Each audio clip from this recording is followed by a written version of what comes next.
Hello. Is this recording? Are we on? Turn my mic up. Check. Turn my mic up. Check. The red record button is on. Turn up the snare in my headphones. Oh. Where my mic at? Thank you, Marshall. Welcome to Keeping Up with the Cardassians. I knew you'd get that. I knew Rob wouldn't. Pod's affiliate. We've officially grounded Nick. Nick is grounded. I've told you you two should switch spots for weeks. I'm good at what I do. I just, every once in a while, I have a bad day. Today's not our day, electronics-wise. But thank God for Ford F-150s. Yes, thank you, Ford. Think Ford first. Think Ford first. Anyways, everyone, this is Nick, Rob, and Joe. We are doing a very special episode today where we are going to review the film Star Trek II, The Wrath of Khan. Khan!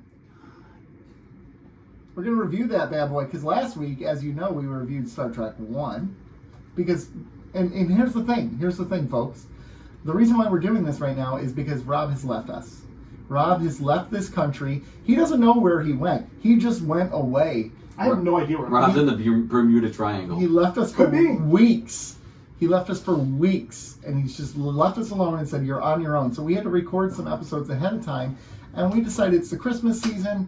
Let's do some reviews of Star Trek movies. I mean, potentially this is airing, and Rob is lost at sea. He's dead now.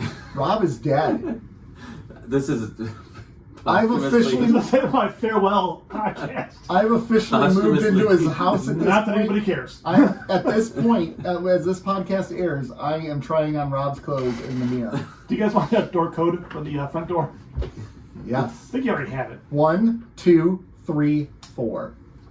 It's actually 1, 2, 3, 5. Oh, frickin' Which one of you guys gets the dog? Not it. Aha! I mean, I'll take the dog. Yeah. I like dogs. Yeah. So I'll take your dog. Okay, fine. Yeah. But this I guess you get the bike too because you're only one licensed. Oh yes. No, not if I steal it. Sam. Well, I can't really steal it. You're dead. Yeah. It's not really stealing. It's still 'Cause stealing. Who does it belong to? Your estate? Estate. Who's the estate? Everybody's gone. My dad at this point. He loves me. Yeah, but you're like He knows that we're in love. So Yeah, that's true. he's totally. I'll just tell him. I need to meet your father. Good man. He's ridiculously good. I know. And I'm I'm just gonna tell how him good he is. I'm just gonna tell him I'm taking care of Rob's stuff. This is what Rob would have wanted. Rob would have wanted me to have all of his stuff. No. One day It's not he's that Rob saying- wanted me to have it. Yeah. Rob would have wanted Nick not to have it. That's a good point. And it's the one day he does anything wrong in his life, he punches you in the throat, grabs the keys, and goes, "Fuck you!" It just drives off. I know. That is something your And I'm father just- would do. but then- Yes. But then I'm just left there, like in the middle of the street, all covered in dust and bloody. And I'm like, that was really out of character for Rob's dad. Yeah. And what are you gonna do at that point? Because No. I'd say, you just gotta own it. tip my cap to him. Yeah. Well played. He played that long. That was a long play. Yeah. That's 43 years of dealing with this dumbass. You gotta write this as a book. Yeah. This is a good book. And you know what? Here's the thing: in a couple weeks, when this all actually happens, our minds are gonna be blown. I know. You guys are gonna listen to this. We're gonna have to go through counseling because we're gonna feel like we willed this into existence. Like there's gonna be some trauma. I can't swim too, so if that boat goes under, I'm dead. No, you're done. I'll teach you to swim. Nope. It's impossible. No, it's not. You just No, it's impossible. No. Don't they have the little dinghies? The thing? What about your dinghy? Well, mine. Live I want to see you in a Star Trek 1 outfit. You listen. As somebody who wore women's pants as Quark, I'm going to tell you right now. Women's pants are not cut. They're cut differently. Well, I believe they're called women's pants, right? I know that, but what I'm saying is these outfits they don't leave much to the imagination. Dong, da dong, dong. Yeah. It took a little dong. I call that Little Joe. Little Joe. Well, not really, because it took quite the effort for me to take pictures that I was comfortable putting on the internet. We could have touched them up through Photoshop. Me just holding like a plant in front, something. Platinum. Yeah, I could have been holding like a nice big gold bar. A nice thick, girthy bar of latinum. Oh my gosh, that would be incredible. Let's do it. Are we recording? Yeah. We are officially checking. We recording. could really piss off our wives next year and all go as Starfleet officers. Just checking. I would do that. I would do it. I would do it. I'm going. I've already committed to Skeletor. Sorry. Have you? Yeah. Well, we, Like could, the day after Halloween. we could be beaming down on the planet. You beam down to Eternia. Yeah. We could sell this. We're total dorks. We can make it happen. Yeah, It's like, didn't they do a Star Trek crossover with Turtles or something like that? Weird Star Trek In a crossover. comic book. Yeah. fun. I would like to see a Star Trek crossover with Star Wars. That'd be pretty cool. Has there been anything that they've... Alex Ross did an awesome painting with a mix-up of the two. Fantastic piece of art. They did a Star Trek X-Men crossover. Yep. Star Trek Spock. Doctor Who. Whooped Wolverine. Star Trek Green No, Lantern. that's nonsense. Wolverine would have tore him to shreds. Logical, bitch. That's illogical. That's Nope. that's very... Neck pinch knocked him right the fuck out. No, what? No, because the guy can heal himself He instantaneously. can heal himself. He didn't hurt him. He knocked his ass out. They also did a Star Trek He's gonna versus sneak up Transformers. and pinch Wolverine's neck. I just take Didn't out my need to. claws and uppercut his ass. Wolverine's a bitch. What? What is happening? What are you doing? Why are you talking about Wolverine that way? How are you taking Spock over Wolverine? I take Snake Eyes over them both. Yeah, well, Snake Eyes or Wolverine is a more fair fight. Yeah. I take Snake Eyes. There's a comic book Over just recently- Wolverine? I think he's more stealthy. Wolverine has healing abilities. Yeah. Cut off his head. And he gone. That's true, I guess, yeah. Problem solved. Although you have to cut 3 adamantium, which is pretty hard. Anybody can do it. Yeah. Snake Eyes can. There was a comic book just recently where Snake Eyes fought Batman. Ooh, who do you take? That's different. See, Batman. they're both normal. I think I would take Batman. Yeah, Well, Batman's a ninja, Yeah. just like Snake Eyes. But I think So- Batman has more resources. Resources, experience. Snake Eyes has the U.S. government on his side. It's true. Yeah. Called in for a bomb strike. That's true. Well, yeah. But he can't talk, so he can't call for a bomb strike. Yeah. See? So why can't he talk? He had his vocal cords blown off in a helicopter accident. Nice. Yeah. I mean, Dude, his origin is badass. His real origin. His real origin is Yeah. badass. because here's the thing. When I was I was never a GI Joe guy. I always assumed Snake Eyes was evil because his name is Snake Eyes. You assume No. that's evil, right? But he's a good guy. His origin story is almost heartbreaking. He's a good guy. Yeah. Very You know good what's guy. heartbreaking? How beautiful you are. That's true. That is true. My heart is broken. Especially when I'm dead and next time you guys go to record. Yeah, how beautiful he You was. might not be Yeah. dead yet. You'll be on like a raft right That's how now, beautiful like, he- how crying beautiful for- he Oh, I'd be was. dead. Yeah. Totally be dead. How beautiful he was. Was past tense. So the rest of this episode we have to talk refer to me in the past tense.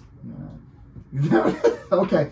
Challenge accepted Yeah. for the rest of this episode. So today, let's dive into our review of Star Trek. Let's go. gentlemen. Yeah, let's go. do this. Let's talk Star Trek 2. We're talking Star Trek 2, The Wrath of Khan. We're not going to sum this up like we do our episodes because what's the point? I mean, like, there's a lot that 1982. happens. 1982, folks. So we're talking Star Trek 2. Immediately, if you had to sum up Star Trek 2 in 5 words or less, how would you sum it up? Or 10 words or less? What Star Trek? What the first movie should have been? Or like the first. what? That's not Wait, 5 words or less. the first movie should have been. That's 7 words. That works. Didn't you say 5 words or less? I changed it to 10. I love You know, the this thing movie. that I don't miss about Rob is that he never listened when we talked to him. I know. But at least he paid attention. Rob was very, I don't know. I don't know. I mean, I miss him not paying attention, but then again, No, he Is paid it- attention. Nick didn't. it's nice to continue recording with you. Nick. Yeah. And now we're both engaged. We don't have to worry about We it. don't have to worry about Rob interfering, banging on tables. Yeah, good luck. Oh my God! Do you remember when he would do that all the time? Rob would always bang on the tables, or like we couldn't talk about I don't politics think he. I don't with think Rob. he. No. I don't think he really understood like the amplification of sound. I don't he think didn't really. I don't think he understood things. No things in general. No, he No. never did. No. But he was fun. He was nice. He was a good guy. That was a good time. in my Couldn't life. swim. That probably would have saved him. I know. You know, He and sank here's the like, thing. I like, heard he sank like a stone. I feel some personal accountability for this because I offered to teach him to swim and he said no, and I shouldn't have accepted their answer. Now, knowing that he couldn't swim, I found it odd that he just did a cannonball off the front of the boat. That was a weird choice. I'm glad we had footage of that. I'm glad they released that on NBC Nightly News. So that was pretty Oddly, cool. there was an in-law right behind him. Did you see like there were like 16 hands like shoving him off the front of the boat? It was incredible. So Star Trek 2 in 10 words or less. What did Rob say in 10 words or less about Star Trek? I don't remember. I'm dead. I don't remember. Yeah. Star Trek 1, but better. I'm all about that Khan. Mm. Love me some Khan. I don't know. Maybe I can't do this in 10 words. I'm ruining my own thing. No, I can't. Deep character study of Kirk getting old. Yeah, that's what this movie is. Boom. I love it. Yeah. I totally dig it. Like the glasses gift that he gets and everything. Oh, I dug that. I like that. He kind of embraced it. Yeah. Like the whole glasses and all of it. Kirk, and I'm not super familiar with these characters. I am in like the realm of pop culture, but not with the actual characters that were developed on the original series. Yeah. But yeah, you know, they're older. The first movie was so. I don't know. I get it. I get why people kind of have this cult appreciation for it. Mm-hmm. But for me, the movie viewer, it just was a slog fest. It was boring, and this was not. But this was more action packed. There was an actual plot. There was a bad guy. There was things that you expect from a movie to keep your interest. Whereas the first one was just like, hey, look at what we can do. Mm-hmm. We have all these characters. We're going to put them in a movie. Look what we can do visually. Look how much money we can spend on this. That was really it. Right. Yeah. Well, in the second one too, the thing about Wrath of Khan is it had a minimized budget. They really significantly cut its budget. Yes. And they had to reuse a lot of effects and sets and everything from the first movie. Which is really clever, the way they made Regula 1, just the upside down station of the one from Star Trek 1. It's funny. Yeah. Yeah. Props to Center Seat, 55 years of Star Trek, for exposing me to that one. Yeah. Yeah. Right? Gosh, man. I'm so angry about not having History Channel. I gotta make that happen. We'll find a way to hook you up. We'll find a way to hook you up. You know, the thing I missed about Rob is he would hook you up with things like that. He would always look out for you. And if he didn't, he'd tell you, like, oh, I know somebody I can hook you up. Yeah, Rob, he was a caring man. So anyway, one of the things that I also dug up, the musical score for this one was incredible, especially during the space battles. Yeah. Mm-hmm. Which are done like submarine battles, which I really, really dig. Like, that is so cool. Like you're taking the technology out of it, right? It's really just kind of going by feel. I love it. I did like the submarine battles. And the pacing, it builds for more tension, I think, in the long run, where you have that intimate battle.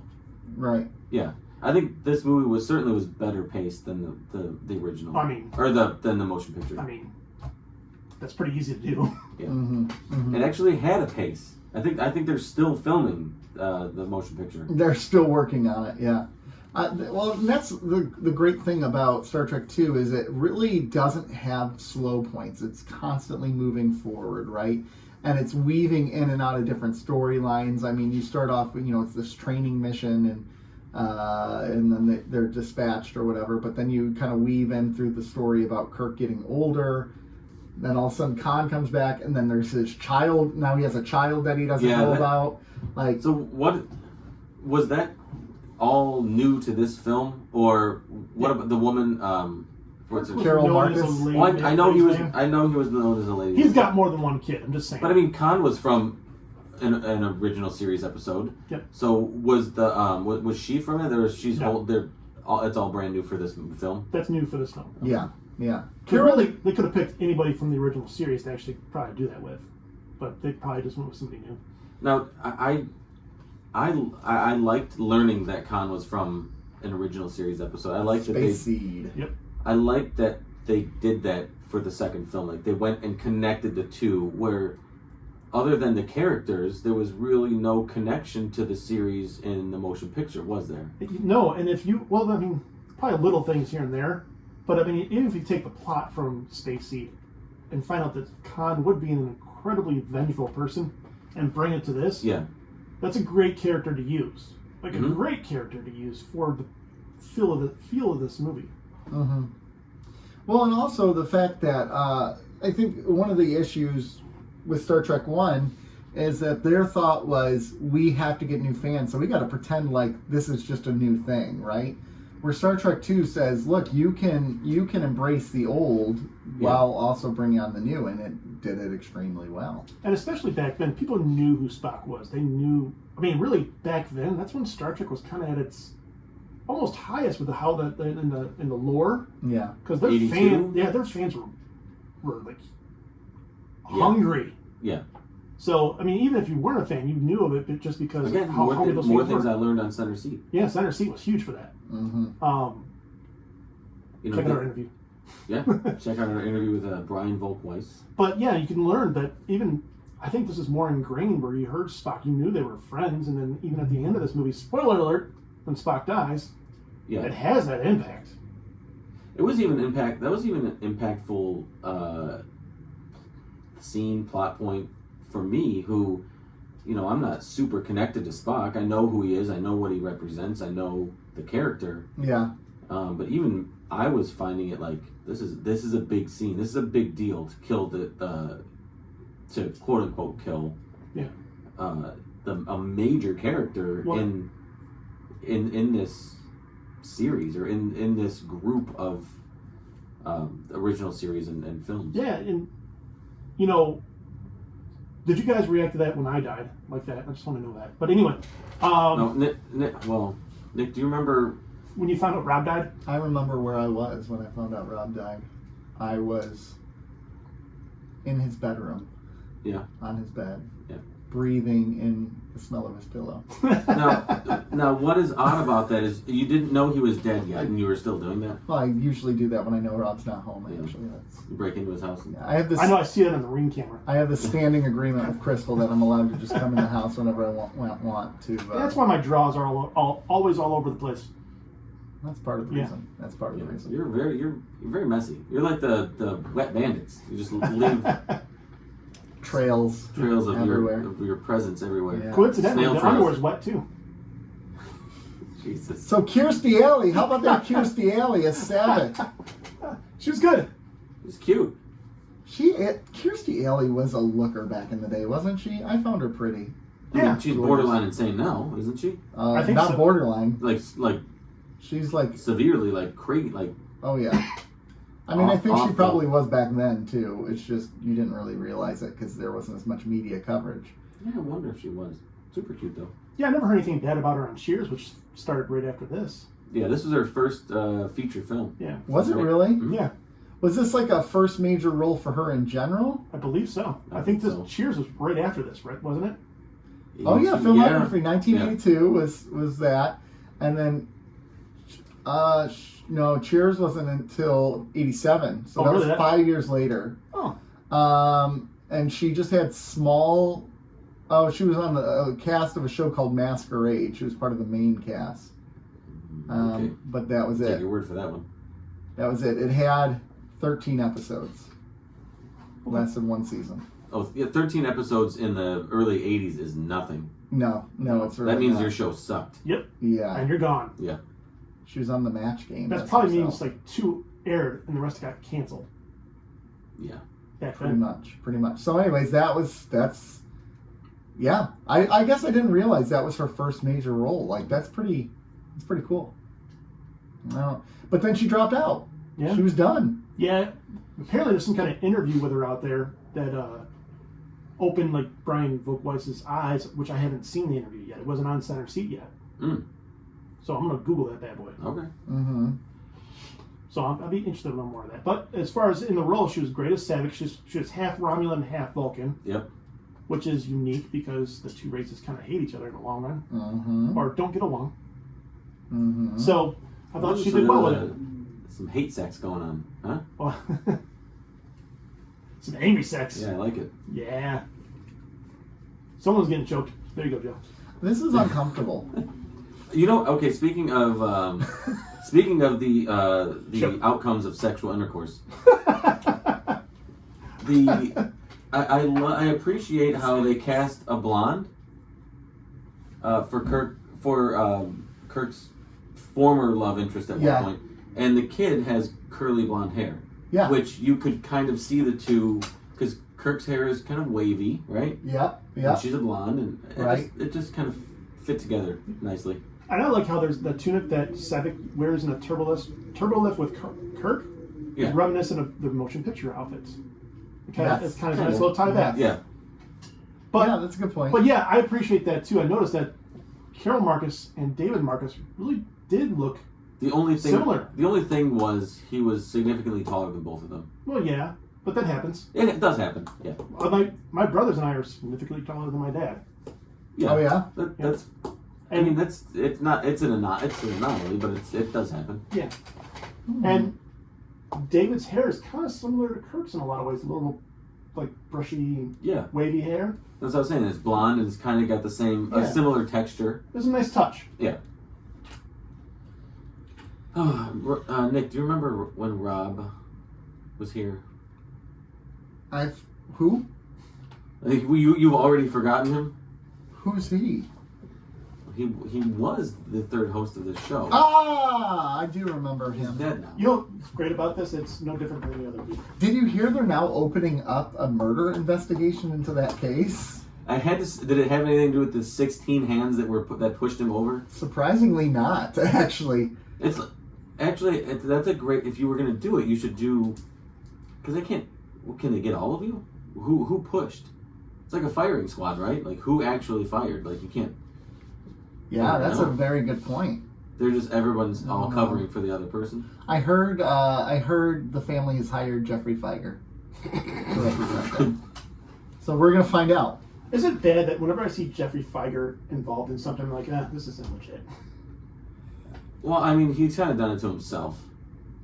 That's his branding. His branding is the obscene, like the just the circus nature of litigation. That's Jeffrey Feiger's branding. So, but unfortunately, he does take some valid cases where first thing I see is Jeffrey Feiger and go, nah, not interested. When I hear Jeffrey Feiger, I just think of Jack Kevorkian, right? Didn't Feiger represent Kevorkian? Yes, that was his big break. Yes, I think so. Yes. Nick has the Google machine. He can go. No, I don't need to Google it. I know. So anyways, back to Star Trek 2. This is a plotting episode, folks. Here's what's unfortunate is Star Trek 2 was a really great movie. How is that unfortunate? I know, right? No, the unfortunate thing is we're doing it such a disservice. Oh, we are doing a disservice right now. We are. Because the motion picture was awful. I think it was awful. Mm-hmm. Or at least it was boring, and I don't have the I don't have the appreciation for it that others do, and I can appreciate that they have that, but the Wrath of Khan as a film itself was good. Yeah, it was significantly better. It was a major step in the right direction for what bringing those characters to the big screen should have been. Yeah, I agree. Yeah, absolutely. It's almost like it's a soft reboot of Star Trek. Yeah. Again, like they course corrected. But a reboot to more of the original series. An older version of the original series. Because the first movie is nothing like the original series. No, and this felt except for Bones. Except for McCoy. He's the only one that's really like his character from the original series. Yes, he plays almost the exact same character, and everyone is different. Yeah. Yeah. So. But thank God for McCoy. Who's holding up the damn elevator? I love him. DeForest Kelley was the man. Yeah. He was really well done. I think he's really the MVP of Star Trek when I look back at it. He's the unsung hero. He absolutely is. He's the glue that held it all together. And I think when they rebooted Star Trek, they realized that, and Carl Urban nailed it. Oh man, he's so good. Oh my gosh. He kind of reminds me of like when they cast Ewan McGregor as Obi-Wan Kenobi. Like there's no one else I can picture replacing him, but Ewan McGregor is perfect. So did they in the reboots from the last decade or so, 15 years or whatever it's been. Yeah. is Khan in? Did they recast Khan? Yes. Didn't they? Yes. And is it Into Darkness? Yes. Yeah, they recast Khan, and he Benedict was Cumberbatch. Benedict Cumberbatch. And that was a terrible, terrible casting. They could have easily fixed that Hey. by making him another augment, trying to revive We're Khan. gonna watch it in the future. We are. Yeah. But we can still talk about it. It was. I mean, It was unnecessary. It was. Some would say it was a necessary evil, There it is. yeah. but not I. I like those. Go. Go. Go ahead. I just wanted to remember when Rob was around, he would never interrupt me. No, I'm stuck with you. No, That's we do is true. interrupt each You know, other. the thing All about we do is Rob- interrupt each other. The thing about Rob is he was the glue that held this podcast together. He was the DeForest Kelly of this podcast. He was DeForest Kelly, and now. Actually, he's the Spock because he's dead now. Oh, maybe we should go search for him. We should. We don't even know where he's at. Hey, That's the hey, problem. Keeping Up with the Cardassians investigates Rob's death. Rob's death. Rob is I dead. tell you, I want to do this. You could, in honor of Rob's death, you could do an actual Keeping Up with the Cardassians. Is there any part of you that's nervous about this? that something might actually. And all of a sudden, all these people like, well, if you go on Anchor, I think you have some clear guidelines on who may have the done rest. this. After Rob's death, the rest of this podcast is brought to you by the Federal Bureau of Investigation. What is it? What episode is this? 57, maybe. Oh my God. Is going to be, evidence in a murder investigation. Yeah. They're like, well, they joked about it, but I don't think they did it. Don't they say any advertisement's good advertisement? What are we advertising? Your death? The podcast. Oh, I mean, yeah. I mean, think about The how, main character's death, man. let's think about how popular our podcast is about to come after Rob died, because people are going to go back and listen to see if they can find clues into maybe what happened. This is gonna be on True Crime Podcast. This is going to be a true. That's gonna be covered by the muck. Oh my goodness. Oh my god. Yeah. Let me tell you about this fucker, Nick. He killed Rob. Yeah. Tina, today I'm gonna tell you the story What? of these two douchebags in Michigan. Oh! Nick I know what you're and talking Joe about. from Keeping Up with the Cardassians killed Rob. Oh my gosh! Oh no! Okay. We really aren't even reviewing this movie. No, we're not. We're doing it a disservice. We really are. But in all fairness, I don't know. Never mind. I don't even. I mean, what else? What is there to say? Like, do you want to go down the technical aspects of it? Because I liked all the props. I liked all of the explosions. Everything for being a cheaper movie, Yes. it's really They well really- put together. They absolutely did a great job with the budget they were given. You did not know this was made, for less than half of the first movie. Oh yeah, no. I mean, the first movie was bloated as hell, but I mean, even like if you look at the battle scene where they're pounding into the neck of the Enterprise. yeah. Yeah. That was so pretty. It was very visually pretty. There's only one scene that really sticks out to me as like, okay, that's fake, and that's the close up of the ear with the slug is going into the. Gosh, that creeped Is it me out coming- so much as a kid. As a coming kid, out? it terrified me. Oh, I As a had 39-year-old nightmares. adult, it terrified me. It was gross. I'm not usually grossed out by things in the movie because So still to this day, your first watching of it, it still grossed you out. Yeah, I know it's fake, obviously, but it was impactful in that I was like, oh, that is Well, that's nasty. really well done then. That's Yeah. a really well done It movie is. to hold up. Because watching things as an adult, the suspension of belief becomes more and more difficult. You're like, it's a movie. I get it. Everything is going to be fake, but I like shrugged my shoulders and I just got kind of like the chills. Like, oh, it just creeped me really out. well done. I mean, all the effects in this were done really well. And I'll go back to something I said last episode. Models are so much better than CGI.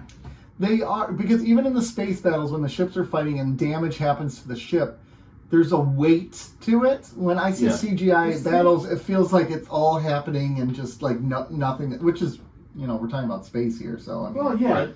but you don't feel the mass, you don't feel the The Yeah. gravitas of it all. I'm trying to think of the way to describe it, but like it feels fake with CGI. You know it's fake. Right. The models, you can tell it was created for a movie, but it's a real thing being destroyed. It's a real thing. And especially in the context of this movie, where it was a very personal and a very submarine-like battle. So this is the Genesis, right? Yeah. So do you know that the company that did this, the company that made this is like The Genesis sequence? Yeah, they made the company that made the Genesis sequence for this film ended up getting sold to Apple and turned into Pixar. I did not know that. Nice. This is also the first CGI scene in Star Trek. Someone fact checked me, but I'm pretty sure in my research that it was sold to Apple. What's his name? The Apple dude. What's that? Steve Jobs. Steve Jobs. And it was turned into eventually turned into Pixar. The Apple dude. Apple. It's worse than when Trump was like Tim Apple. Tim Apple. Remember that the Tim whatever his name was, the Tim CEO Cook. of Apple, Tim Cook, Tim Cook, yeah. and he was like Tim Apple. I was like, Jesus, and I'm like, hold my beer, Trump, fucking idiot. I need a kavafe Me. now. But yeah, so it was one of the first films to really use computer generated images like that. Yeah, that's one thing I remember. I know that, again, Tron, I think, came out the same year, but that was used, they were trying to simulate a video game, essentially, so it's different. But this for what technology they had, Yeah. it still holds up. It doesn't, I mean, obviously it looks a little dated, some of it does, but the Genesis, sequence doesn't look as dated as you'd think. No, it doesn't. And I would be interested to know what people in the theater, when they first watched that animated sequence, what they thought of it. I'm sure Wouldn't it that be was kind of interesting to know? mind-blowing in a way. I mean, it had. Well, here's the thing. I think it would have been, because we see things in the theater now that are incredible, right? But we've been seeing special effects like this for decades. Right. So we have this lead up. We know what to expect. They really seeing that. If you saw this in the theater in 1982, all you've really been seeing are practical effects. Even the first two, or I don't think by this point, Return of the Jedi had come out yet. No. But it was about to. Yeah. They actually changed the name of the movie because of Return of the Jedi. It was supposed to be The Vengeance of Khan. And out of respect to Star Wars, they changed the name of it because it was kind of too close to Return of the Jedi in a sense. I did not know that. Mm-hmm. But so in 1982, like, you've seen Rob would have appreciated that fact. Oh yeah. Yeah, Well, Rob hated Star Wars though. yeah, he did, but he would have Which appreciated that nugget. Which, in retrospect, kind of glad he's dead. I bet you that's part of the reason that he was killed. Yeah, 100%. His dislike of Star Trek, I mean, Star Wars, Mickey Mouse found out and assassinated him? maybe. Anyways, go continue. Anyway, so in 1982, you had seen the motion picture, which again that was more practical than was like digital or technical or like whatever these sort of effects. And you had the practical effects of Star Wars, but you really never saw any computer generated animation like that in a movie. Mm-hmm. So you have no frame of reference. So I would imagine the first time it's being seen in a film was like you were in awe. Whereas now we've seen it for decades. Even though the things that are happening on film now are like just otherworldly, but we've seen it build up to that. Mm-hmm. Whereas this was just like, boom, we got new technology, bitch. The pacing in this movie too. So in the background we have the movie on. So when the Reliant and the Enterprise are about to meet for the first time, and they're building up to trying to figure out what the Reliant is doing, Mm-hmm. and they're cutting from bridge to bridge, very seamlessly. Yeah. Raised shields, they're raising shields, and it's just the pacing. It built up tension, The dialogue among the bridge crew, especially on the Enterprise, where it was very much felt real, like that was the conversation that would happen on a bridge. Even later, when they're in the nebula, Spock's analyzing, going, he's thinking he's very intelligent but inexperienced. He's thinking very two-dimensionally. And so, yeah, this clip is on right now too. Yes, the way the conversations they had, and the feel of everything that happened. Like right now, we're seeing the scenes where engineering got blown to hell, right? And then they immediately put on gas masks because they can't breathe there. But the costumes they wore, like the costume design in this film, is just above and beyond. I think it's incredible. I love the engineering costume. This is one of the things that I cannot stand about new Star Trek series, is that they're in the same exact jumpsuits, and I'm like, they would need extra protection or whatever when they're dealing with some of the stuff they're dealing with. Yeah. I don't know. Just a nitpick that I have. A nitpick? A nitpick, yeah. Hashtag. But yeah, it just, so good. And we haven't even talked about Spock dying yet. Oh, you touched on it a little bit. Spoiler alert, Spock dies. Is it the greatest death scene ever? It's gotta be up there. Ooh, that's a good question. But so, like, as a kid watching this, it wrecked me. As an adult watching this, it wrecks me because not only are you losing Spock again, but you're then imposing everything that's happened in your life in that moment as well. That's how well done that scene is that I'm Kirk, and then that person on the other side of the window is someone that I lost. Yeah. Yeah. And that's how, because for a scene to be able to do that and execute that as well as this film does still 40 years later, it says something about that scene. And even if you're looking at Center Seat, and Nicholas Meyer, who wasn't really a Star Trek guy, and everybody on set's crying and talking about it, and he's like, fantastic.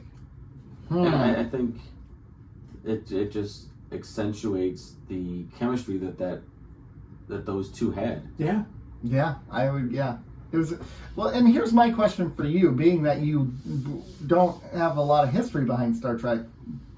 Do you think the scene would have been more impactful had you had the history, or did they do a good job of nailing it for people who don't know Star Trek?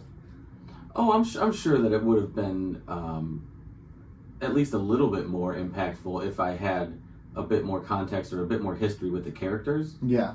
The death of that character would have been more impactful, but the scene itself is so well done, so well written and executed that, like Rob just said, I can put myself into the scene. Yeah.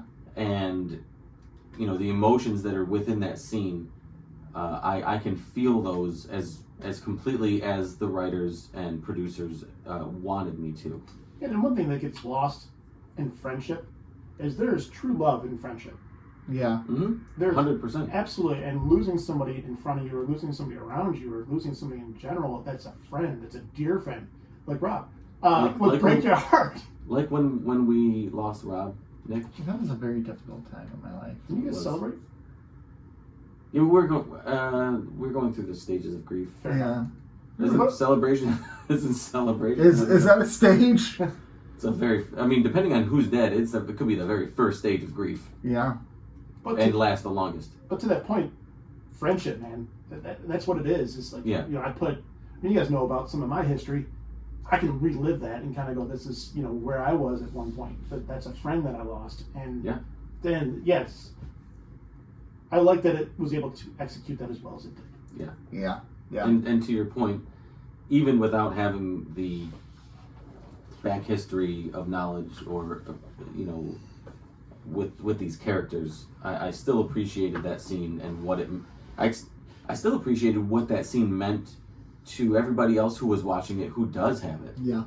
So it's kind of interesting to watch it as an outsider to see like what impact that had on the fan base. Now, forgive me for this because I'm speaking a little about ignorance about your Star Wars. Mm-hmm. But what's his name? Millennium Falcon guy? Han Solo. Chewbacca? Would his death been better if it was more like that?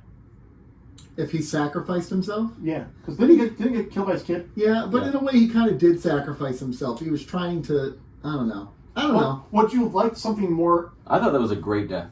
But would you like something more that kind of roped you in a little bit more, that really No, got into because I think what they were trying to build with what's his with Kylo Ren? Kylo Ren. I think the shock value of that death, Okay. I think, was really the most important thing there. Like It was doing what it tried to do. because you see him struggling, and you're like, if anybody can get this kid, it's his dad, right? Yeah. As a father, just he's there and reaching out and seeing it as a father, and he just boom, lightsaber to the gut. It was like my wide-eyed jaw down. I don't remember. I watched the movie, but was Chewie there? Yeah, he was, He up was top, like and on the bridge. And he goes, Yeah. and then shoots him with his bowcaster. Yeah, because I was just curious if there was an original character near there, and I couldn't remember if Chewie was Yeah, there. he was I knew. Let's think about it. Chewie raised this kid. Like on the Millennium Falcon, he raised this kid, and he watches him kill his dad, and then he wants to kill him, right? Like Chewie tries to kill him. He should rip his arms off and beat his ass with them. Well, he should. Those Wookiees get very angry when they play chess, so it's possible. Yeah, just let the Wookiee win. Just let the Wookiee win.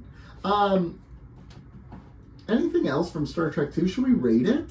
Such a good movie. Let's rate it. Let's I do mean, we did not do a great job covering this No. film, but like I to be fair, we're upset right now. A Yep. good friend of ours We're passed. mourning / celebrating Rob's death. He passed, and we're having to reevaluate what this podcast will be about after we come back. No, we keep it going. I mean, what are we gonna stop because he's gone? I know, but do we change focus? Do we do every week? Is No, it like but a Mount Rushmore of the ways we miss Rob? I gotta think of 4 I know that's very difficult. every week. Every week. Well, one week could be like why we miss Rob. The next week we could be like why I don't miss Rob. Yeah. Why Rob was a terrible human being. So I say Why Rob was a terrible husband, father, son. I say we got a lot of rating to do. I say we rate the movie, we rate our review, 1. and This is we not a solid review. and we rate how happy we are Rob's gone. 10. 10? Yeah. 10. 10. Depends on the day. Some days 11? Some days 11. Some days it peaks. It goes off the charts. All right, so Star Trek 2. Do you remember what Rob rated this one? I mean, let's take the Wayback Machine I to think when he was alive. I think Rob gave this a 9. Because I think Rob, if I recall Rob, there's only one perfect 10 Star Trek movie in his mind, and it's The Undiscovered Country. Rob did love Undiscovered He Country. did love Undiscovered Country.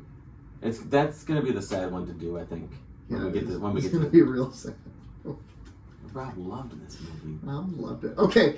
And then I'm just gonna talk major shit about it because he's gone. He's going to riff on it the whole time. This is a terrible film. All right, Rob, what do you give this film? I'm not even here. What are you The talking about? Ghost of Rob. What do you give this? Ghost of Rob. I'm struggling between like a 9 and a 9.5. Okay. But I'm gonna go with 9 at the moment. Uh-huh. Okay, see, Nick knew that. I did. I would also go 9. It's really hard for me to rate. I'm just trying to. In a vacuum, kind of Yeah, thing? I'm rating in a vacuum. So the film itself, I guess I'm not rating in a vacuum. I'm rating it 1 and 2. I'm rating this, but I'm also including like what happened film-wise prior, which the way that they just turned it made a complete. They just almost didn't recognize the first one. It's like a soft reboot. They executed it perfectly. I thought it was. I would give it a 9. There's some things I have with this film, but 9. 9 as well for me. You didn't say the things you had with this film.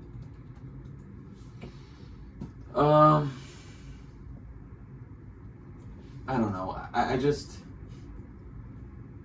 again, I think the Spock death being kind of fake in a way. They set it up so I get it. You can't. You really can't kill Spock. I get it. Well, if you want to have a bunch more movies. Yeah. You're center. So you watch Center Seat, right? And you find Yeah. out about how he came back. Yeah. There's not.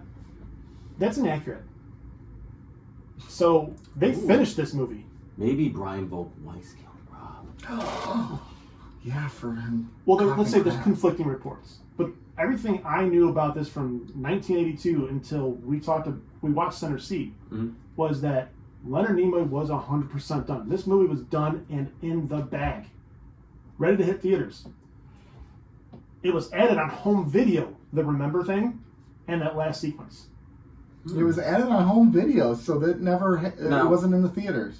Or one of them was and one of them wasn't, like one of the two. Now, can you refresh my memory? How many Star Trek docuseries or documentaries have you produced? No, but I've watched them all. Actually, I'm finishing the Rod Roddenberry one right now. Oh, okay. Which That one. George Lucas is in that a lot. Really? Yeah. Star Wars guy. Yeah, it's interesting. Look at this. Look at Star that. Trek a lot of props, by the way. Oh, I feel like they're Coke and Pepsi. Like it's like they just appreciate each other. But for how many years? 40 years, or whatever it's been.